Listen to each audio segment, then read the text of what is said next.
bem-vindas a mais um vídeo aqui no meu canal de ASMR. A primeira coisa que eu queria dizer é muito obrigada por estarem aqui. Eu voltei de viagem hoje e aí eu estou com um dia bem tranquilo. Então obrigada por estarem fazendo companhia pra mim nessa tarde. Daí então eu pensei, vou fazer um vídeo de ASMR. Vocês têm pedido bastante pra fazer livro de leitura, então achei que esse seria um tema legal. Eu já fiz vários vídeos lendo notícias, então hoje eu resolvi ler um conto. E ele é um conto de terror.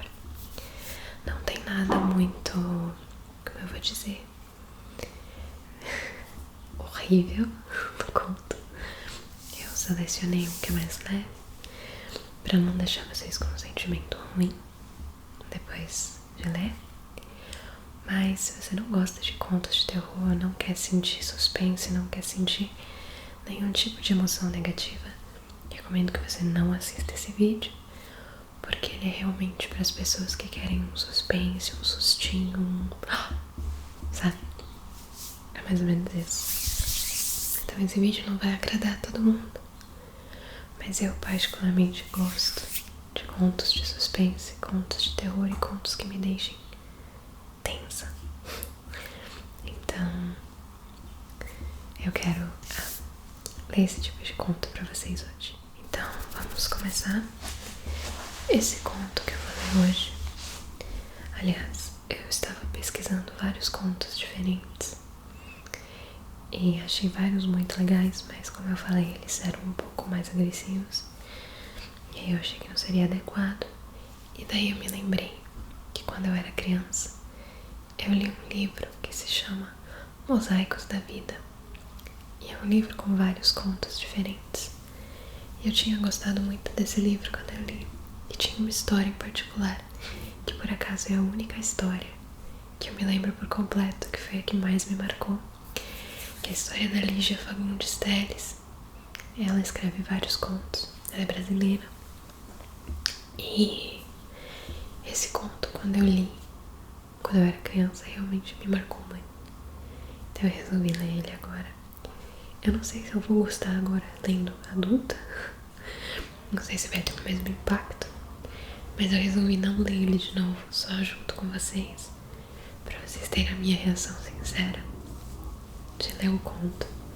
Então pode ser que fique muito legal, pode ser que fique muito ruim. Eu vou deixar acontecer pra o vídeo ficar mais espontâneo, tá certo? Então ele é um pouquinho comprido, mas eu vou lendo tranquilamente com vocês. Talvez seja até bom pra vocês pegarem no sono. Então eu vou começar. Ela subiu sem pressa a tortuosa ladeira. À medida que avançava, as casas iam rareando. Modestas casas espalhadas sem simetria e ilhadas em terrenos baldios. No meio da rua, sem calçamento, coberta aqui e ali por um mato rasteiro, algumas crianças brincavam de roda. A débil cantiga infantil era a única nota viva na quietude da tarde. Ele a esperava encostado a uma árvore, esguio e magro, metido num largo blusão azul marinho, cabelos crescidos e desalinhados. Tinha um jeito jovial de estudante. Minha querida Raquel.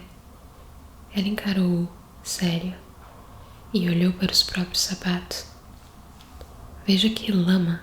Só você mesmo inventaria um encontro num lugar desses. Que ideia, Ricardo, que ideia! Tive que descer do táxi lá longe. Jamais ele chegaria aqui em cima. Ele riu entre malicioso e ingênuo. Jamais? Pensei que viesse vestido esportivamente, e agora me aparece nessa elegância. Quando você andava comigo, usava uns sapatões de 7 léguas, lembra? Foi para me dizer isso que você me fez subir até aqui? Perguntou ela, guardando as luvas na bolsa. Tirou um cigarro. Hein? Ah, Raquel. E ele tomou-a pelo braço. Você está uma coisa de linda. E fuma agora uns cigarrinhos pilantras, azul e dourado. Juro que eu tinha que ver ainda uma vez toda essa beleza. sentir esse perfume. Então, fiz mal? Podia ter escolhido outro lugar, não? Abrandar a voz. E que é isso aí? Um cemitério? Ele voltou-se para o velho muro arruinado. Indicou com o olhar o portão de ferro, carcomido pela ferrugem. Cemitério abandonado, meu anjo. Vivos e mortos, desertaram todos. Nem os fantasmas sobraram. Olha aí como as criancinhas brincam sem medo, acrescentou apontando as crianças na sua ciranda. Ela tragou lentamente, soprou a fumaça na cara do companheiro. Ricardo e suas ideias. E agora? Qual o programa? Brandamente, ele a tomou pela cintura. Conheço bem tudo isso. Minha gente está enterrada aí. Vamos entrar um instante e te mostrarei o pôr do sol mais lindo do mundo. Ela encarou um instante, envergou a cabeça para trás numa risada. Ver o pôr do sol ali? Meu Deus! Fabuloso, fabuloso.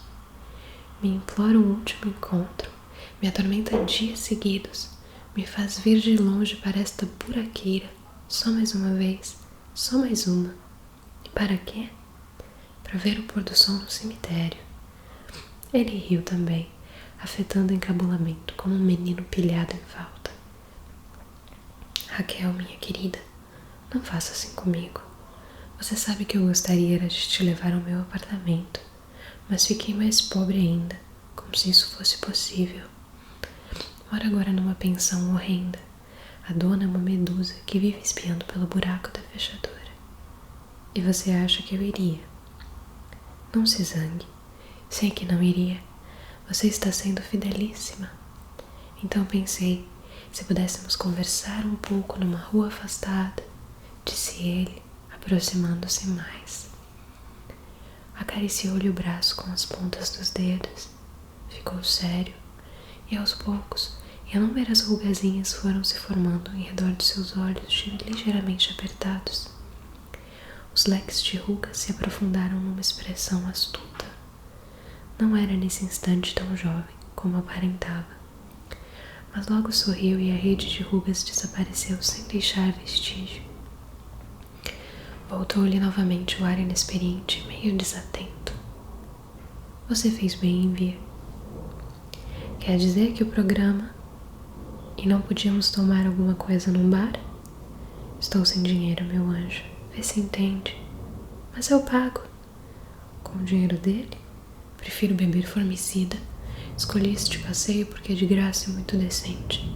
Não pode haver um passeio mais decente, não concorda comigo? Até romântico. Ela olhou em redor, puxou o braço que ele apertava. Foi um risco enorme, Ricardo. Ele é ciumentíssimo. Está farto de saber que tive meus casos. Se nos pilha juntos, então sim. Quero só ver se alguma das suas fabulosas ideias vai me consertar a vida. Mas me lembrei deste lugar justamente porque não quero que você se arrisque, meu anjo. Não tem lugar mais discreto do que um cemitério abandonado. Veja, completamente abandonado, prosseguiu ele, abrindo o portão. Os velhos gonzos gemeram. Jamais o seu amigo ou um amigo do seu amigo saberá que estivemos aqui. É um risco enorme, já disse. Não insista nessas brincadeiras, por favor. E se vem um enterro? Não suporto enterros. Mas enterro de quem? Raquel, Raquel, quantas vezes preciso repetir a mesma coisa? Há séculos ninguém mais é enterrado aqui. Acho que nem os ossos sobraram. Que bobagem. Vem comigo. Pode me dar o braço. Não tenha medo. O mato rasteiro dominava tudo. E não satisfeito de ter se alastrado furioso pelos canteiros, subira pelas sepulturas, infiltrara-se ávido pelos rachões dos mármores, invadira as alamedas de pedregulhos, esverdinhados, como se quisesse, com sua violenta força de vida, cobrir para sempre os últimos vestígios da morte. Foram andando pela longa alameda banhada de sol. Os passos de ambos ressoavam sonoros como uma estranha música feita do som das folhas secas, trituradas sobre os pedregulhos. Amuada, mas obediente, ela se deixava conduzir como uma criança. Às vezes mostrava certa curiosidade por uma ou outra sepultura com os pálidos, medalhões de retratos esmaltados. É imenso, hein? E tão miserável. Nunca vi um cemitério mais miserável. Que deprimente, exclamou ela, atirando a ponta do cigarro na direção de um anjinho de cabeça decepada. Vamos embora, Ricardo. Chega. Ali, Raquel, olha um pouco para esta tarde. Deprimente por quê? Não sei onde foi que eu li. A beleza não está nem na luz da manhã, nem na sombra da noite. Está no crepúsculo. Nesse meio tom, nessa ambiguidade. Estou lhe dando um crepúsculo numa bandeja e você se queixa. Não gosto de cemitério, já disse, e ainda mais cemitério pobre. Delicadamente ele beijou-lhe a mão. Você prometeu dar um fim de tarde a este seu escravo. É, mas fiz mal. Pode ser muito engraçado, mas não quero me arriscar mais. Ele é tão rico assim? Riquíssimo. Vai me levar agora numa viagem fabulosa até o Oriente. Já ouviu falar no Oriente? Vamos até o Oriente, meu caro. Ele apanhou um pedregulho e fechou-o na mão. A pequenina rede de rugas voltou a se estender em redor dos seus olhos. A fisionomia, tão aberta e lisa, repentinamente escureceu, envelhecida. Mas logo o sorriso reapareceu e as rugazinhas sumiram. Eu também te levei um dia para passear de barco, lembra? Recostando a cabeça no ombro do homem, ela retardou o passo. Sabe, Ricardo, acho que você é mesmo meio tantã. Mas apesar de tudo, tenho às vezes saudade daquele tempo. Que ano aquele? Quando penso, não entendo como aguentei tanto. Imagine, um ano. É que você tinha lido A Dama das Camélias. Ficou assim toda frágil, toda sentimental. E agora? Que romance você está lendo agora? Nenhum, respondeu ela, franzindo os lábios. Deteve-se para ler a inscrição de uma laje despedaçada. Minha querida esposa, eternas saudades. Leu em voz baixa. Pois sim, durou pouco essa eternidade. Ele atirou o pedregulho num canteiro ressequido. Mas é esse abandono na morte que faz o encanto disto. Não se encontra mais a menor intervenção dos vivos, a estúpida intervenção dos vivos. Veja, disse apontando uma sepultura fendida, a erva daninha brotando insólita de dentro da fenda. O musgo já cobriu o nome na pedra. Por cima do musgo ainda virão as raízes, depois as folhas. Está a morte perfeita.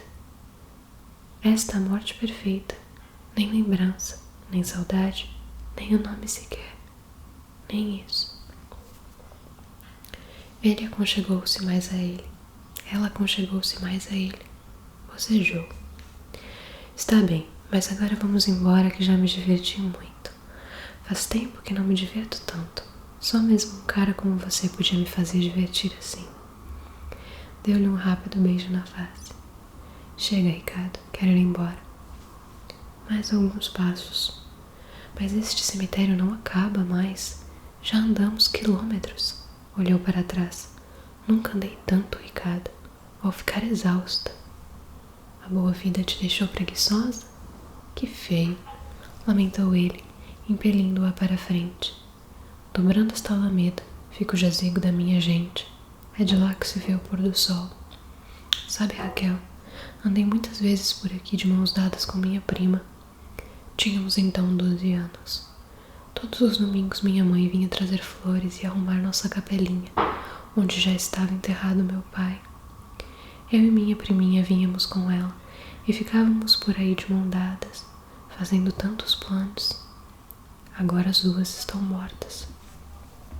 Sua prima também? Também. Morreu quando completou 15 anos. Não era propriamente bonita, mas tinha uns olhos. Eram assim verdes como os seus, parecido com os seus. Extraordinário, Raquel. Extraordinário como vocês duas. Penso agora que toda a beleza dela residia apenas nos olhos, assim meio oblíquos, como os seus. Vocês se amaram? Ela me amou. Foi a única criatura que fez um gesto.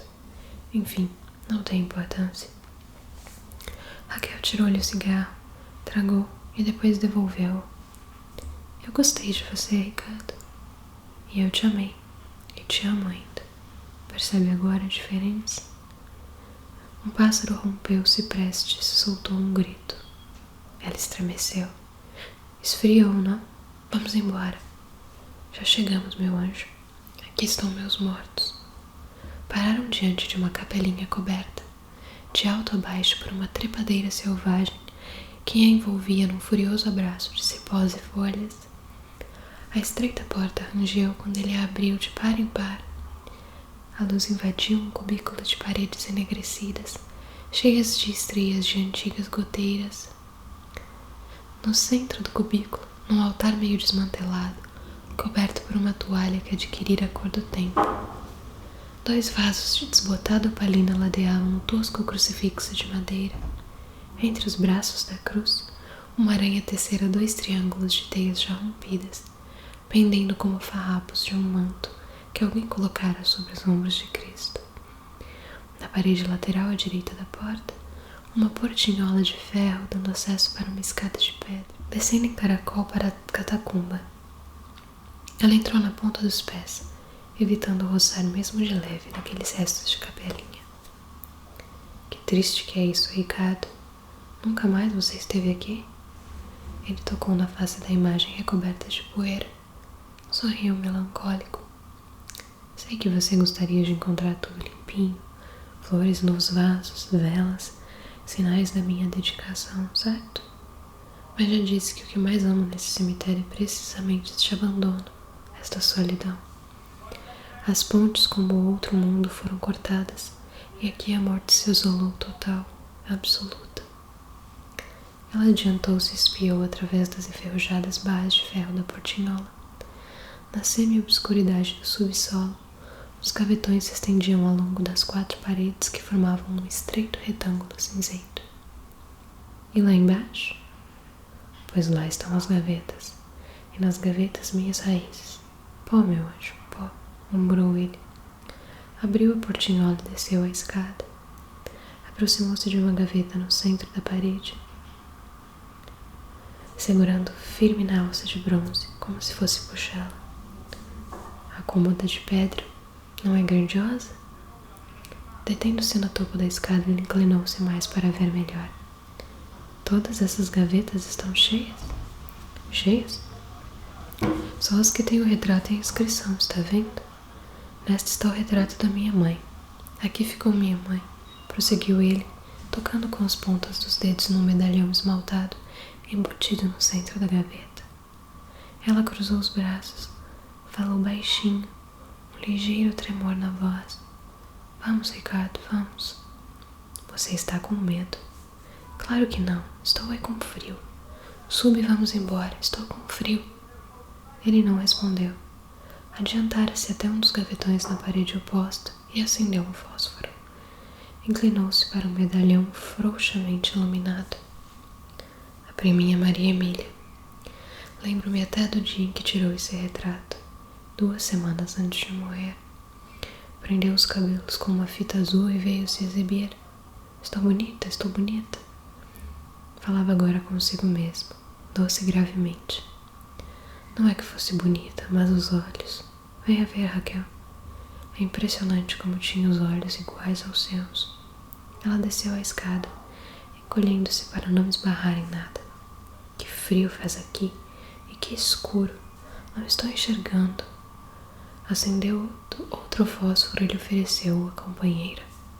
Pegue, dá para ver muito bem. Afastou-se para o lado. Repare nos olhos, mas está tão desbotado. Mal se vê que é uma moça. Antes da chama se apagar, aproximou-a da inscrição feita na pedra. Leu em voz alta lentamente. Maria Emília, nascida em 20 de maio de 1800 e falecida. Deixou cair o palito e ficou com um instante imóvel. Mas esta não podia ser sua namorada. Morreu há mais de 100 anos. Se eu menti, um baque metálico decepou-lhe a palavra no meio. Olhou em redor. A peça estava deserta. Voltou a olhar para a escada. No topo, Ricardo a observava por detrás da portinhola fechada. Tinha seu sorriso, meio inocente, meio malicioso. Isto nunca foi o jazigo da sua família, seu mentiroso. Brincadeira mais cretina, exclamou ela, subindo rapidamente a escada. Não tem graça nenhuma, ouviu? Ele esperou que ela chegasse quase a tocar o trinco da portinhola de ferro. Então deu uma volta à chave, arrancou-a da fechadura e saltou para trás. Ricardo abriu isso imediatamente. Vamos, imediatamente, ordenou, torcendo o trinco. Detesto esse tipo de brincadeira, você sabe disso. Seu idiota, é no que dá seguir a cabeça de um idiota desses.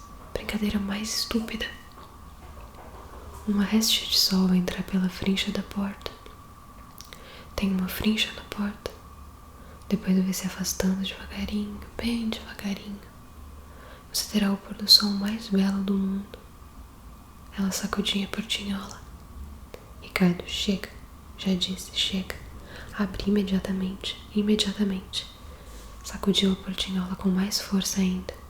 Agarrou-se a ela, dependurando-se por entre as grades. Ficou ofegante, os olhos cheios de lágrimas, e saiu um sorriso. Ouça, meu bem, foi engraçadíssimo, mas agora preciso ir mesmo. Vamos, abra. Ele já não sorria. Estava sério, os olhos diminuídos. Em redor deles, reapareceram as rugazinhas abertas em leque. Boa noite, Raquel. Chega, Ricardo, você vai me pagar, gritou ela, estendendo os braços por entre as grades, tentando agarrá-lo. Cretino, me dá a chave desta porcaria, vamos, exigiu, examinando a fechadura nova em folha. Examinou em seguida as grandes cobertas por uma crosta de ferrugem. Imobilizou-se. Foi erguendo o olhar até a chave que ele balançava pela argola, como um pêndulo. Encarou, apertando contra a grade a face sem cor. Esbugalhou os olhos num espasmo e amoleceu o corpo. Foi escorregando. Não, não. Voltado ainda para ela, ele chegara até a porta e abriu os braços. Foi puxando as duas folhas escancaradas. Boa noite, meu anjo. Os lábios dela se pregavam um ao outro, como se entre eles houvesse cola. Os olhos rodavam pesadamente numa expressão embrutecida. Não. Guardando a chave no bolso, ele retomou o caminho percorrido. No breve silêncio, o som dos pedregulhos se entrechocando úmidos sob seus sapatos. E de repente um grito medonho, inumano. Não! Durante algum tempo ele ainda ouviu os gritos que se multiplicaram, semelhantes aos de animal sendo estraçalhado. Depois urros foram ficando mais remotos, abafados, como se viessem das profundezas da terra. Assim que atingiu o portão do cemitério, ele lançou ao potente um olhar mortiço. Ficou atento. Nenhum ouvido humano escutaria agora qualquer chamado. Acendeu um cigarro e foi descendo a lareira. Crianças ao longe brincavam de roda.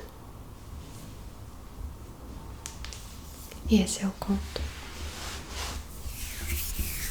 Ele se chama Venha Ver o Pôr do Sol. Depois me contem o que vocês acharam. E se vocês quiserem que eu leia mais contos, posso fazer mais vídeos desse estilo. Esse foi só o primeiro. Obrigada por estarem aqui. Eu espero que vocês tenham gostado e conseguido relaxar. Tchau, tchau.